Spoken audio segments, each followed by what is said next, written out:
왜 그 좋은 청와대를 버리고 용산으로 옮겼을까? 그것은 박근혜에 대한 교훈과 검토가 있었을 것이라는 저의 판단입니다. 저도 2003년부터 2008년 2월 말까지 청와대에서 5년 동안 안보 분야 행정관, 비서관으로 근무했었습니다. 그때 얼마나 많은 시위가 일어났는지 기억할 수 없을 정도입니다. 하지만 국민들에 대해서 체류탄 한 방 쏘지도 않고 청와대를 유지할 수 있었습니다. 당연히 군은 동원할 생각도 안 했죠. 박근혜 탄핵 기간 중에도 청와대는 가장 안전한 것이었습니다. 그런데 탄핵이 되었죠. 그래서 이들은 생각한 것 같습니다. 국방부 품 안으로 들어가는 것이 가장 안전하겠다. 그래서 국방부를 합참 건물로 쫓아내고 그곳에 대통령실이 집무실이라는 이름으로 앉으면서 경호처장을 자신의 1년 선배인 김용현 경호처장을 임명하고 그야말로 군, 경찰로 옹이되는 초롱성 속에 국민을 버리고 숨어 들어가서 다시 탄핵당할 위험에 처한다면 취인이 쿠데타 내지는 취인이 경비 계엄을 준비하고 있는 것이 아닌가 생각합니다. 지난 1년 동안 과거가 아닙니다. 대통령실을 둘러싸고 경호 및 경비 인력들의 대폭적인 증가 및 권한 조정이 눈에 띄게 나타나고 있습니다. 2016년 탄핵 당시에는 국방부와 군을 중심으로 정권을 보위하기 위한 움직임을 보였다면 지금은 2024년 지금은 경호실을 중심으로 한 대통령부가 일부 군 세력을 옆에 두고 그 동조할 수 있는 준비를 하고 있는 것이 아닌가 생각합니다. 존경하는 국민 여러분, 불필요한 불안과 근거 없는 주장을 하려고 제가 이 자리에 선 것이 아닙니다. 언론을 장악하고 집시법 시행령을 개정하고 군을 곁에 두면서 검찰을 앞세워서 민주세력을 탄압하고 언론에 대해 검열까지 하면서 숨을 못 쉬게 하고 마침내 자신의 폭정과 실정을 억누르기 위해 언론 장악과 검찰 탈법치 이후의 최후의 수단으로 용산에서 나름대로 초롱성을 쌓고 있다. 그것은 두려워 보이지만 존경하는 국민 여러분, 두려워하실 필요 없습니다. 그만큼 취약한 이 정권, 제대로 일을 하면, 떳떳이 하면 광화문이 두렵겠습니까? 세종로가 두렵겠습니까? 어느 나라 대통령은 임기 끝나고 허름한 옷을 입고 동네 맥주집 가서 술도 한잔 하시고 이렇다는 얘기 많이 듣지 않습니까? 정말 동화 같지만 우리가 꿈꾸는 통치권자의 퇴임 이후의 모습 아니겠습니까? 그런데 더욱 넓은 국민들과 대면하고 국민과 함께 호흡하고 더 넓은 광장으로 나와야 할 대한민국의 통치권자라는 사람이 그 반대로 일제군부대가 있었던 바로 그곳, 바로 옆에 주한미군이 있고 다양한 종류의 감청장치와 시설과 인력이 배치된 그곳으로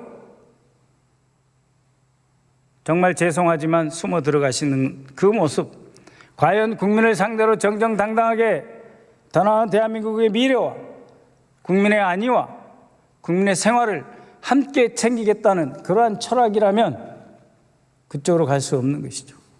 그리고 경호실이 2023년 5월 경호법 시행령을 개정해서 대통령 경호처장이 대통령 경호 활동에 필요한 군, 경, 공무원의 지휘 및 감독을 할 수 있는 중재권, 조정권을 확보하게 되었습니다. 존경하는 국민 여러분, 존경하는 선배 동료 의원 여러분, 존경하는 의원님들, 한번 생각해 보십시오. 우리가 그동안 알고 있던 경호실 두 종류가 있습니다. 하나는 차지철의 경호실이 있습니다. 대통령 비서실조차, 총리조차, 내무부 장관조차, 심지어 중앙정보부장조차 무시하고 대통령을 포위하듯 귀를 감싸고 동선을 통제하며 권력을 휘둘렀던 차지철 시대가 있었습니다. 두 번째, 대한민국의 경호실의 역사가 있습니다. 김대중 대통령, 특히 노무현 대통령과 문재인 대통령, 근접 경호는 최소한으로 하고 국민들과 시민들과 접촉면을 넓히면서 심지어 일정 부분 경호의 위험까지도 감수하면서 그 옆에 친근한 인상을 가진 경호원을 의도적으로 선발해서 배치하는 그런 경호실, 경호처도 있습니다. 권한은 약화시켰죠, 당연히. 두 종류의 경호실과 두 종류의 경호처가 있다 이 말입니다. 경호 운영 방식이 있어요. 그러나 이 정권은 차지철 시대로 돌아가고 있습니다. 즉, 대통령 경호를 위한 포괄적인 판단과 필요에 의해 용산경찰서 경찰 인력과 배속된 수도방위사령부 일부 병력에 대한 지휘 권한을 경호처장이 가질 수 있게 하는 초헌법적, 탈법적 권한을 차지하려 하는 것이죠. 2023년 5월 여러 논란이 일자 자꾸 수정을 했습니다. 그러나 여전히 병력을 배속받아 경호실 판단과 필요에 사용할 수 있도록 길을 터놨습니다. 수도방위사령부 병력 일부를 지원받을 수 있도록 길을 터놓은 것이죠. 논란이 되었던 2023년 5월의 개정안은 이렇습니다. 경호처장은 경호 업무를 효율적으로 수행하기 위하여 필요한 경호구역에서 경호활동을 수행하는 군, 경찰 등 관계기관의 공무원 등에 대한 지휘, 감독권을 행사한다. 굉장히 강력하죠. 당연히 문제 제기될 수밖에 없었습니다.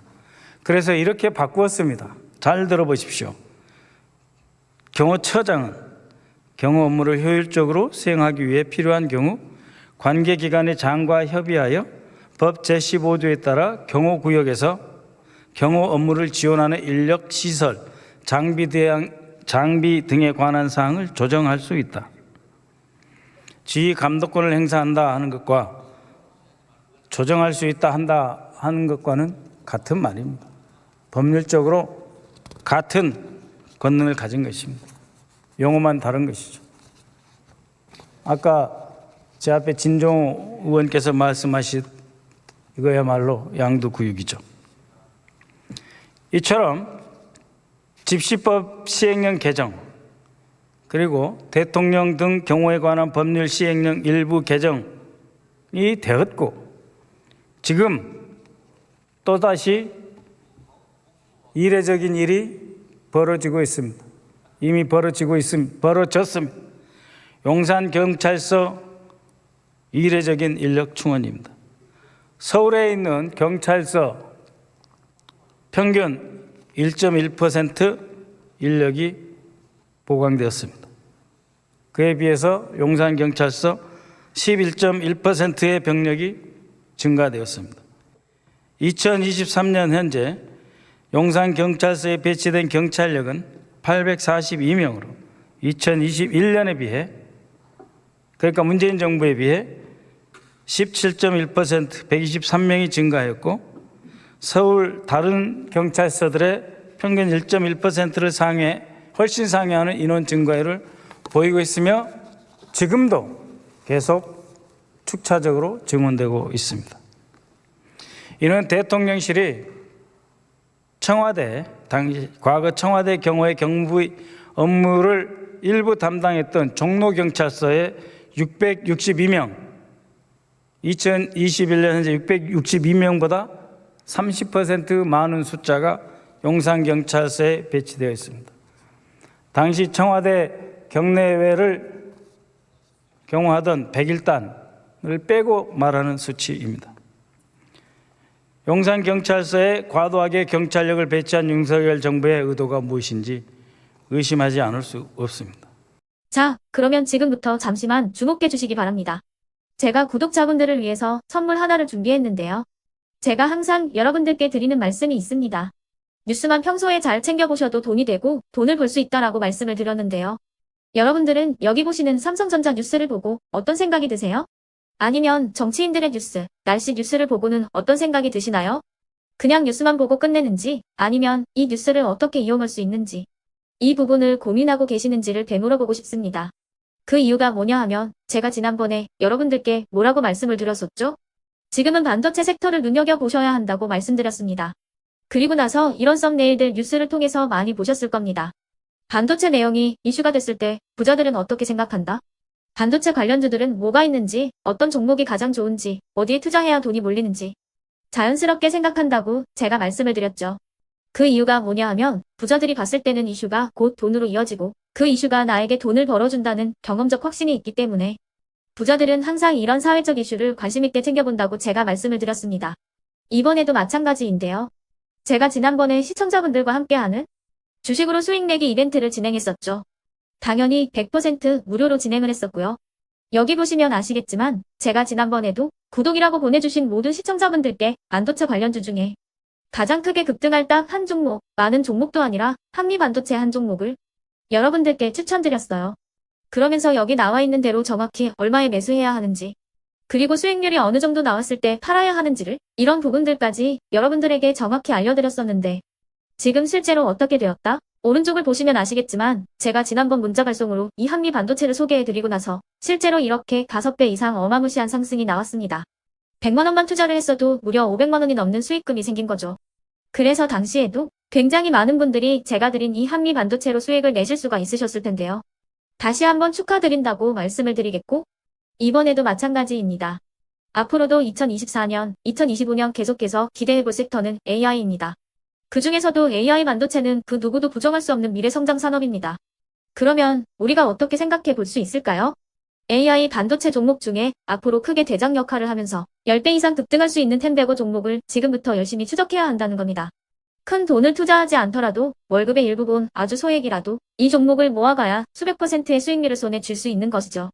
지금 여러분이 보고 계시는 이 유튜브 또한 AI 반도체와 아주 밀접한 연관이 있고 반도체야말로 대한민국의 핵심 산업으로 앞으로 더더욱 시장은 성장할 수밖에 없습니다. 그렇기 때문에 제가 이번에도 뭘 보내드리고 있냐면 지난번과 똑같이 구독이라는 문자를 보내주시면 제가 AI 반도체 관련주 중에 앞으로 대장주 역할을 하면서 주가가 가장 크게 급등할 한 종목을 여러분들께 문자 발송으로 종목명과 사고 파는 시점을 모두 알려드릴 건데요. 그 문자를 받고 여러분들이 주식으로 돈 버는 연습을 한번 해보셨으면 좋겠고요. 혹시라도 나는 주식을 하지 않는다 하시는 분들은 주변에 주식하시는 지인분들에게 말씀을 해주셔도 되고요. 아니면 연세가 있으셔서 투자가 어렵다 하시는 분들은 이 종목을 자녀분들에게 한번 사봐라. 이걸로 한번 수익을 내봐라. 이렇게 조언을 해주실 수도 있는 거겠죠. 그래서 지금 이 영상을 보시는 시청자분들 중에 나도 이번 종목이 좀 궁금하다 하시는 분들은요. 누구나 상관없이 그리고 어느 시간대나 상관없이 부담 없이 010-2514-5930번으로 구독이라는 문자 보내주시면 제가 이번에도 똑같이 무료 추천 급등주 문자를 보내드리겠습니다. 이해되시겠죠? 제 번호 010-2514-5930번으로 구독이라는 문자 보내주시면 여러분들이 직접 이슈를 통해서 돈 버는 연습을 해보실 수가 있는 거고 제가 돈을 받는 것도 아니고 투자를 대신해 드리는 것도 아니기 때문에 부담 없이 신청해 주시면 되는 겁니다. 그리고 수익이 나면 저는 다른 것은 하나도 바라지 않습니다. 제 채널에 구독, 좋아요 한 번씩만 눌러주시라 이렇게 다시 한번 말씀을 드리겠습니다.